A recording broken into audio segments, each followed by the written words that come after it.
জামান শুধু আজকে আমাদেরকে বলেছে তোমাদেরকে লাঞ্চে বাইরে নিয়ে যাবো, বাকিটা এবার আমরাই করে নিচ্ছি। শুধু এইটুকুই বলেছে লাঞ্চে নিয়ে যাবে। তো আমি অনেক দিন পর একটা শাড়ি পরেছি, খুব ইচ্ছে হলো একটু সাজুগুজু করতে। একই রকম শাড়ি তো পরাই হয় না, তাহলে কি না এবার থেকে একটু শাড়িগুলো পরতে হবে, শাড়িগুলো সৎ ব্যবহার করতে হবে। এগুলো ধরো ভাবো কবেকার, কারণ সব থেকে ভালো লাগছে কেন পরতে জানো, এই ব্লাউজটা হচ্ছে বিয়ের সময় বানিয়েছিলাম। এই শাড়িটাও আমার বিয়ের সময় কেনা, ওই বিয়ের সময় একসাথে অনেকগুলো শাড়ি কেনা হয় না, বিয়ের পরে একটু কোথাও যাবো পরবো সেই সময়।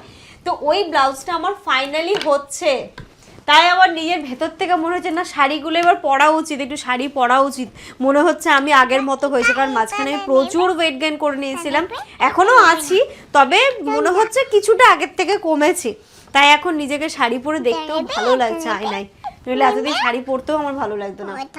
তো এই যে শাড়ি পরে নিয়েছি, একটু সাজুগুজু করে নিয়েছি, এবার চুলটাকে খুলবো আর ফাইনাল টাচ আপ দিয়ে বেরিয়ে পড়বো। জানি না কোথায় যাবো না যাবো, কোথায় নিয়ে যাবে, কিন্তু বলেছে তাহলে যেখানেই হোক, বাইরে তো একটু যেতে পারছি, তো শাড়ি পরে সাজুগুজুটাও তো করে নিই।